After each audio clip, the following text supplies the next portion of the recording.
wise man called Daniel. And you know, this is the excellency of wisdom. You don't have to lobby for position. When you have it, it is clear that if you are not there, things will go wrong. And when Daniel showed up, he came from the cave. And when he came, he didn't even act politely.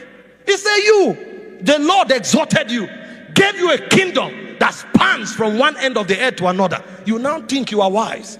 You are now worshiping the God of I. Only a wise man can talk like that, because you can't touch him. If you touch him, the kingdom is in jeopardy. You worship the God of iron, the God of stone. This is why this hand has come. And this is what the hand means. Many. They couldn't even read it, because where the hand came from is another civilization superior to the one they had. But a wise man knew how to journey from time to eternity. A wise man knew how to cross the veil of mortality to immortality. And he came with counsels that were rooted in the oracles of God. He said, many. Take care of a sin. He said, you have been judged. You have been weighed in the balance. Imagine if we have such men in the body of Christ. Presidents will tremble, because when we visit, they will know that there's crisis. You know, it's so sad that in darkness they are able to maintain some of these things. Do you think if a sorcerer walks to the king's palace, they won't take him serious? You are the only one that comes as a pastor and they think you are coming to beg for money. No herbalist goes there and you intimidate him that he's coming to beg for money. You know, if he came, he brought a message from a spirit. Meanwhile, all those spirits are servants.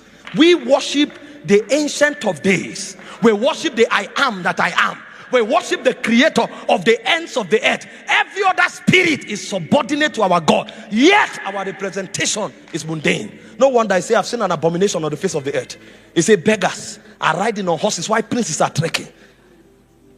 In the days of the fathers, if a prophet walks to a king, the king knows that he's either blessed or he's in trouble, because they come with the verdicts of the spirit, and they had the reputation to always be right, because they function by an authority called wisdom.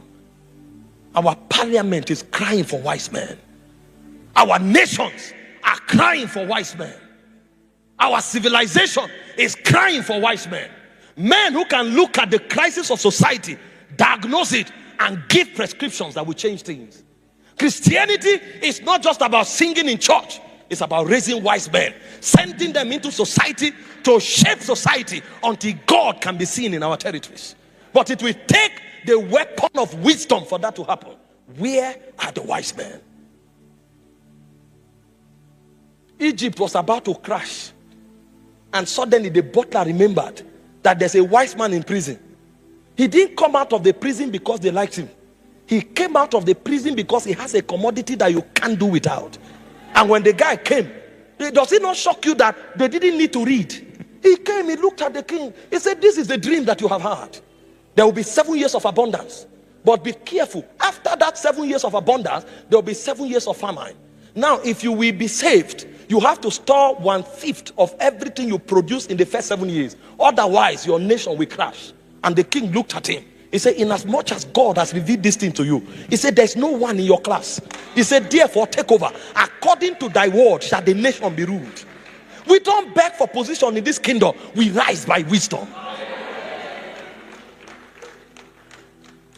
But we have reduced Christianity to a religious movement. This is why there is a demand for legislators. Men that can look into the spirit and tell you the mind of God, the position of God. And if you doubt them, you will see the consequence.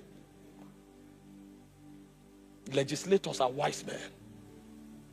I told you, the second weapon of legislators is influence. So one way or the other, you must hear them. You know, when I look at what's happening in the world and I compare with what's happening in church, I'm wondering, it takes me back to what Jesus said. He said the children of this world are in their generation wiser than the children of the kingdom. We think influence is carnality. We think influence is ambition. That's because we are myopic. The Bible said, if you have what to eat, what to wear, and where to lay your head, it should be enough for you. So when we are talking influence, it's not about personal issue. It's about kingdom advancement. The church needs to have men that can speak to presidents, and policies will be written to favor the church. This is what the sons of the bondwoman are doing every day. They understand the game of influence. So in the Middle East, you go today, both religion and government and governance is one. Because they know that you can't advocate governance without the influence of their God. So pick any Middle Eastern nation, you can paint it with the culture of the people. It's rapidly there, because they know they can't separate power from the worship of their God, and they insist on it. If they do it only in their country, that won't be a problem. But when they come to your own country, they force it on you. That's the level of audacity they have. And they know how to collaborate to make sure this agenda permeates different territory. They can use the guise of violence and then claim that the refugees are looking for asylum. What asylum are you looking for? They are not looking for any asylum. It's a strategic system of repopulating territories with those who carry their belief system. And today there are over 17 million of them in the UK alone. And they are not just coming to look for a house. When they come to a territory, they make sure they live together, because they understand how the system works. It's a system, a game of influence. So when you come to a place and you demand for the name of a street to be changed, they do a referendum. And when the people in that street agree, they change it. If they say a mosque should be built, they do a referendum. Meanwhile, before they demanded for it, they already made sure that they are living there in their number, because they know it's a game of influence. So those who have money can buy houses and put 10 people there. They need the number because it's influence. And when you come, before you know what's happening, after 5 years, they want to be mayors. And then you are wondering, where did you come? It's not about when I came. What influence do I wield? Because they want to permeate the corridor of power to perpetrate their belief system. But we think influence is about buying car. We think influence is about being popular. But the sons of the bondwoman have a deeper understanding, because they know without influence you can't legislate. Have you seen in any parliament where they made decision without voting? So you need numbers. You need men who have influence in the corridors of power. This is why we fight for this thing. And this is why in these last days we need more apostles in the marketplace than on the altar.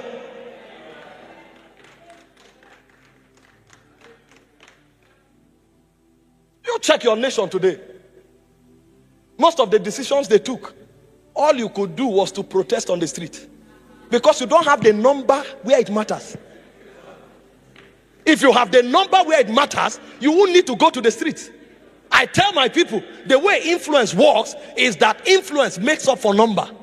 In my country, we have 109 senators. Each state produced 3 senators. That means the number of a state doesn't matter. It's the number of senators that matter. So if you have 3 senators, you have conquered the state. That's the game of influence. You can protest on the street. They will wait. When the tension comes down, they will reenact what they want to do. Have you not seen it? They come down for 3 months, for 4 months. They do the same thing, because they know that if you don't have influence, your tension will come down. But see, when you have men where it matters, when they speak, they say no. They say no, and that no can change things. This is why you need influential people. Legislation requires influence. It's not about personal gain, it's about kingdom advancement. I'm telling you this today because I want to show you what God considers to empower legislators. Because these things are entrustments. They are not a gift. There are things in the kingdom that are a gift. There are other things that are entrustments. If you like, pray from now till next year. God can't give you influence over a nation if he has not vetted your heart and proved you worthy.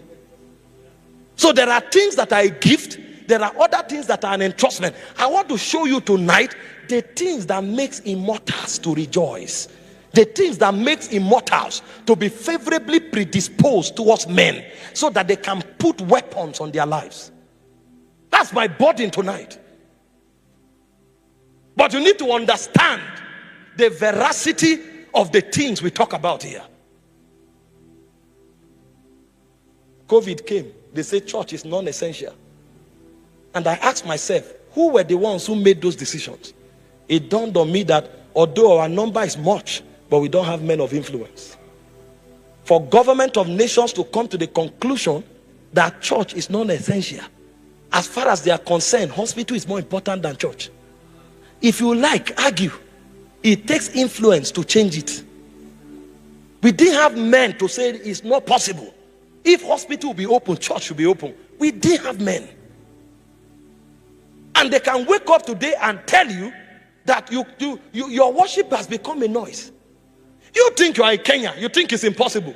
Travel to the Western world and see what has happened. It's a gradual process. A day will come when they can't authorize a church that seats more than 500 people. They say, what are you coming in so much number to do? What are you doing? And there'll be nobody to say no. There'll be nobody to say restore. Because we are not raising legislators. We need to raise men that have massive influence in government, in the economic corridor, in the media. There should be individuals that if 3 of them say, let's meet at the stadium will be packed. They don't need to spend money on flyers. They are the publicity. So when they talk, their voice becomes the voice of the people. That is what we are talking about. And Satan has so many of such people. Look at your secular world today. When your artists have programs in stadia, people pay for it, yet the stadium is full. You have program, is free. You do publicity, the stadium is not full. It's a game. Because when you have influence, you command the allegiance of men. And when you command the allegiance of men, any agenda you propagate must go forward. This is why it's a weapon of legislators. How many of us here can influence 100 people in a day? That's when you will discover that our number counts for nothing. As we are seated here, if we say you can influence 100 people in a day, stand up. You'll be shocked. You won't find 10. How then do you think we can propagate our agenda?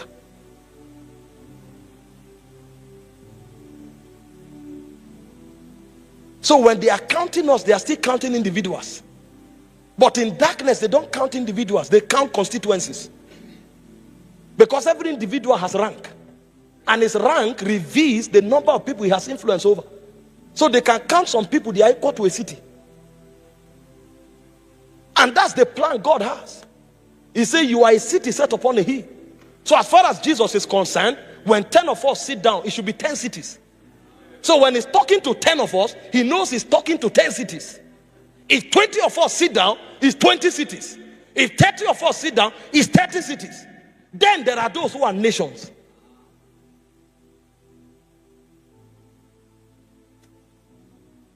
We must become angry with the status quo. Some of you have divine purposes burning in your spirit.